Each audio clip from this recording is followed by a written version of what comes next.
biodynamie.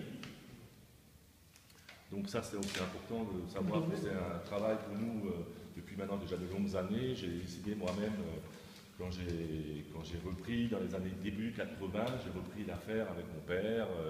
Mon père est toujours encore vivant, mais dans les années 83, je suis venu ici et j'ai commencé à changer un tout petit peu les choses. Les pressoirs, petit à petit, j'ai changé toutes mes pressoirs. On est passé en pneumatique entièrement. Et puis après, la partie sélection parcellaire était très importante chez nous.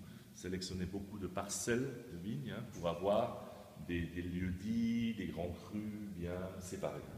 Donc aujourd'hui, sous notre domaine, nous commercialisons Grand Cru, Käferkopf, qui est le grand cru de notre village.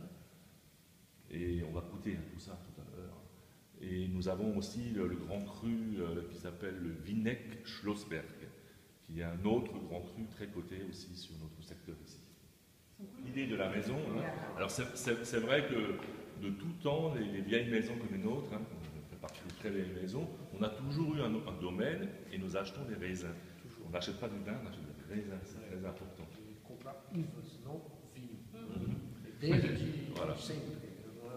Et les raisins nous permettent d'avoir un style, tout est vinifié par nous-mêmes.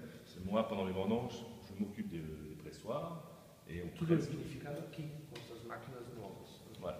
Et donc le travail donc, du pressoir, je ne vais pas expliquer, vous l'avez déjà entendu plusieurs fois comment on presse, mais donc ce qui est important à savoir, c'est que tous nos raisins arrivent par des tapis entiers, et on va donc presser très doucement sur les raisins, entre 5 à 8 heures entiers.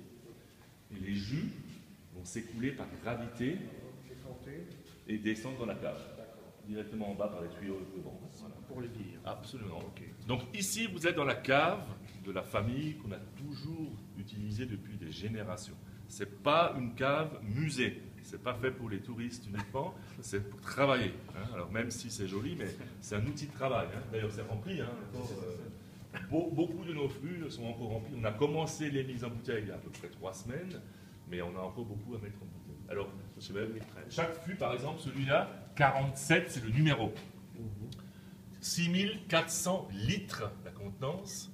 C'est actuellement rempli avec du Riesling 2013. Et donc, 2,20 m, c'est la hauteur du fût. Voilà. Et là, vous avez la portière par laquelle on rentre dedans pour nettoyer le fût.